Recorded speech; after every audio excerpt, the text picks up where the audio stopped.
Amen. The little strength you have should not be a determinant of how far you go. Because it is not that little strength that is carrying you, it is the strength of God. Amen. God says, I know you have little strength, but give that little strength to me. I'll take you further. I'll take you further. I'll take you higher. It's not in your strength. It's not in your power. But if you give me that little strength, I'll do something with you. And I pray God will do something with your life in Jesus' name. He says, I will. He says, because thou hast kept the word of my patience, I also will keep thee from the hour of temptation. Amen. God will keep you from the hour of temptation. I said, God will keep you from the hour of temptation. Everything that is coming upon this world that is not of God, they will not be able to overcome you in Jesus' name. So here tonight, we are talking about the gateway to perpetual victory. Gateway to perpetual victory. That gate is already open for you. He says, I am the one that opens the gate. Look at it again in Revelation chapter 3. He says, I have the key of David. I open and no man shut. That's in verse 7. And I shut and no man can open it. The door that God has opened unto you will remain open. Amen. The doors that God has shut will remain shut. Amen. And so realize, number one, that for you to keep this blessing, the weapon of praise and thanksgiving. Psalm 100 verse 4. It says, enter his gates with thanksgiving and to his court with praise. Every time you come to the presence of the Lord, either in the morning by yourself or in the evening or in the congregation of people of God, praise God. Learn to praise him. Learn to rejoice in his presence. The weapon of praise and thanksgiving. Number two, the weapon of faith. Hebrews 11:6 says, without faith, it's impossible. And when you look at the record of the faithful, in fact, let me say this to you. The secret of men is in their story. In the story of what they did and how they did it. And you go to Hebrews 11, you're going to see the history of faithful men. And it is that history that stood them out, that made them different from men of their generation. You are going to be different from the men of this generation by your own history that you are writing. And that history is being written out. And I pray it will be written in gold. It will be written in faith. It will be written with the blood of the Lamb. For you in Jesus' name. The weapon of praise and thanksgiving is very important. Remember that Acts 16:25, Paul and Silas, they praise God. No matter the situation, learn to praise God. Don't allow your situation to get you down. Number two, the weapon of faith. Hebrews 11:6. Number three, the weapon of intercession. Paul was saying in Romans 10, he says his desire and prayer is that the Israelites will know God. So let that be your desire. When you are desiring what God desires, that's the desire of God, that all men will come to repentance. If that's your desire, I'm telling you, those are door openers, your doors will be open. Amen. And your doors will remain open. Amen. In the name of Jesus. The weapon of the love of God. Deuteronomy 6:5 says, hear, O Israel, the Lord thy God, the Lord thy God, the Lord is one, and thou shalt love the Lord with everything that you have. Deuteronomy 6:5, write that down. The weapon of the word of God, forever, O Lord, thy word is settled in heaven. The word of God is already settled. Settled totally and completely in Hebrews 4. Hebrews chapter 4. Verse 12. For the word of God is quick and powerful and sharper than any two-edged sword, piercing even to the dividing asunder of soul and spirit, and of the joints and marrow, and is a discerner of the thoughts and intents of the heart.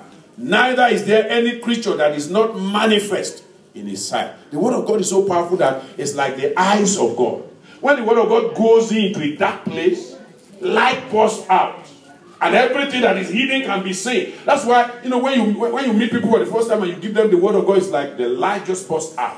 Amen. The word of God. So the weapon of the word of God, wherever you are going, take that weapon with you. The weapon of the word of God and the weapon of the blood of Jesus. Hallelujah.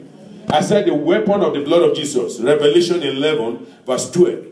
That's how you overcame and you will overcome. I said you will overcome. And then the weapon of righteousness.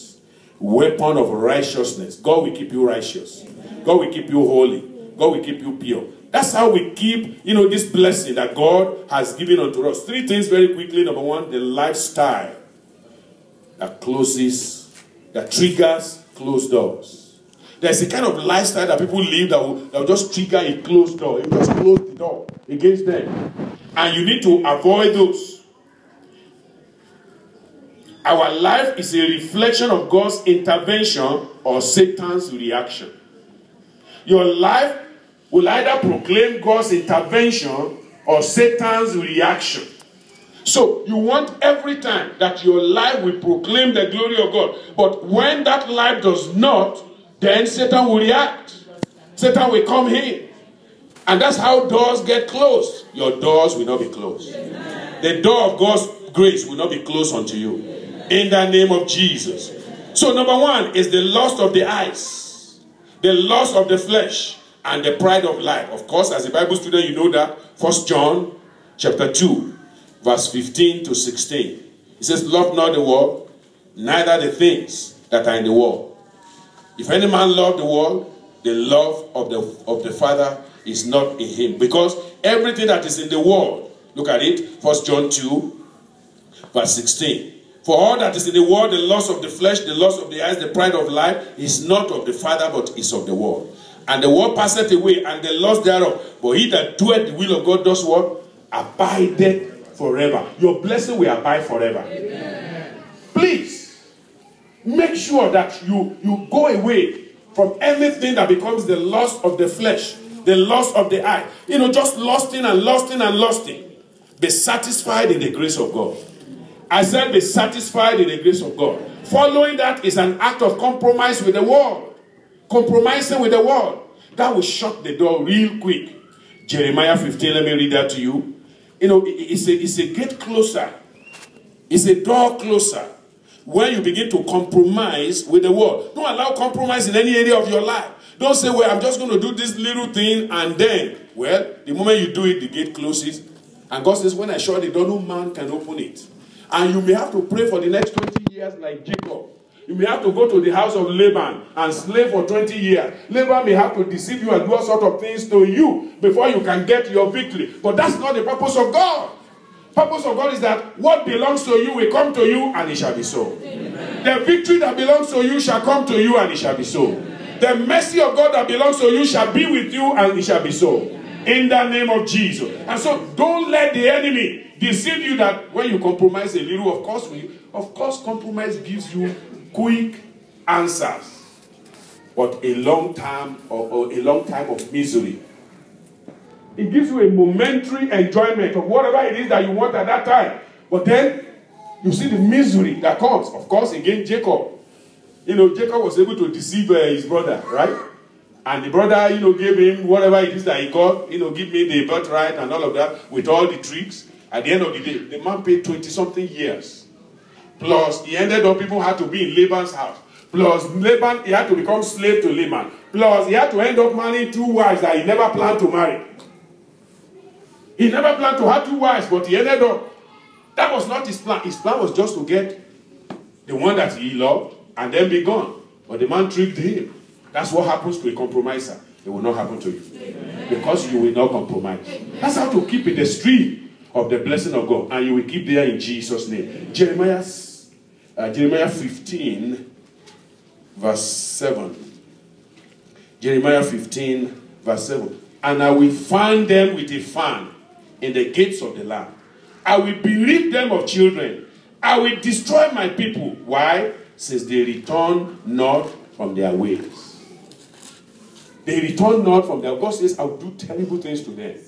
Because they compromised. They went another way. They didn't follow my way. I will find them. I will do terrible things unto them. So understand, this same God of love, he can really show his other side, but we will not see that side. Amen. We will always see the love of God in our lives in Jesus' name. Number 3 is immoral activity of any kind. Any kind of immorality that want to show itself around you, begin to plead the blood of Jesus, that you don't have a part in this. And God will cleanse and purify you in Jesus' name. Romans 8, verse 7 says, because the carnal mind is enmity against God, for it is not subject to the law of God, neither indeed can be. So then, they that are in the flesh cannot please God. And if you cannot please God, the door will be shut. So please, this lifestyle that triggers closed doors, please stay away from them. So number 1 is the lust of the eyes, the lust of the flesh, and the pride of life. Number 2 is the act of compromise or compromising with the word. Number 3 is immorality or immoral activity of any kind. Again, let me even read 1 Corinthians chapter 3. 1 Corinthians, for the same reason. It's very, very important. 1 Corinthians 3. These are the things that trigger closed doors. 1 Corinthians 3. Verse 3 says, For ye are yet carnal, for whereas there is among you envy, and strife, and divisions, are ye not carnal, and walk as men? You see that? For why one said, I am of Paul, and another, I am of Apollos, are ye not carnal? So any form of carnality or immorality, God doesn't want us to manifest that. Preferring somebody against the other. Because God has not given to all of us equally. God created us for a reason, and He gave to each person. Bible says He gave some apostle, gave some prophet, gave some this, gave some that. It's not everyone that has everything that God gives. Whatever God has given unto you, enjoy it. Amen. I said enjoy it. And don't worry about what He gave to another person. Whatever He gave to another person, praise God. If you want that thing, just say, God, I love what you gave to my brother. Please, can you give me? That's a good prayer. But don't be envious. Don't say, well, God, why is it that you give it to this man and you give it to me? I'm better than him. Oh, no. Yeah, trouble has come right there. Never compare yourself with anybody. Because the Bible says, they that compare themselves with themselves, they are not wise. They are not wise. It's lack of wisdom that will make you look at a brother, a sister, and you say, look at it. Or maybe you are a wife, and you look at the husband of another person, and you say, oh, God, I wish I married that brother. God forbid. I said, say, God forbid. Whatever God has given unto you, that's your own lot on earth. Okay? Now, what do you do if what God gave to you is not exactly what you want? Begin to pray and say, God, I want this man the way I want him. And if God wants him that way, He will answer you. I said He will answer you. And you can turn whoever to however. Bible says the hearts of the king is where? It's in the hand of God. And like rivers of water, He turns it to wherever He wants. God is able to turn the heart of two people so that they are united together, they are never disagreeing. Amen? And so don't be envious of another person. It's a carnal mind that begins to say, oh, that brother, oh, he's such a good, I wish. No, don't wish. That's a bad wish. That wish will not come to pass in Jesus' name. Praise the name of the Lord. Number 4, attitude of ingratitude. That's a door closer. There are some people, there's nothing you do for them that they ever appreciate. And even we as a church, we have to be careful. A lot of people are exerting energy for us. Sometimes they cook for us. We need to praise God on their behalf. Sometimes people clean the bathroom. Praise God on their behalf. Some people, after our service, they are here for the next 2-3 hours. They are cleaning. Praise God on their behalf. Or maybe you come, like today, you come in and you look around and the places are not clean. And you are like, look at everywhere is all clean. But where were you? If everywhere is not clean, then you should have cleaned. Amen?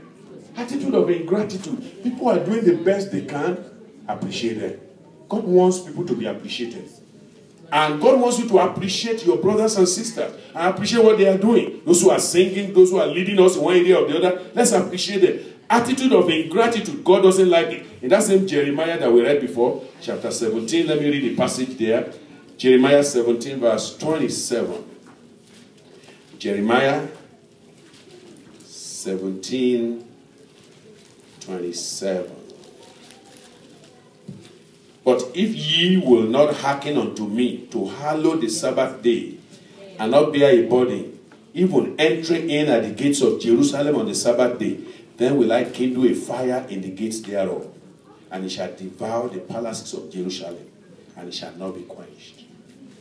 Those are gate closers. When you became ungrateful to God, as I'm telling us now, I'm saying God is doing great things in our midst. If care is not taken, the devil can tell somebody, what great things? Sincerely, that's the nature of the devil. What great things? I'm not seeing any great things. And you know what? If you say you are not seeing any great things, you won't see any.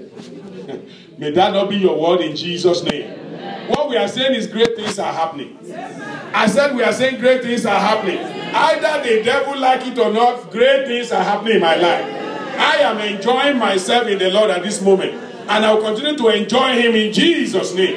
What you say is what you get. As a man thinketh in his heart, so is he. You keep thinking that God is not doing something, God says, okay, He is not even seeing what I'm doing. I'm doing a lot for him and he says I'm not doing anything. That will not be your portion.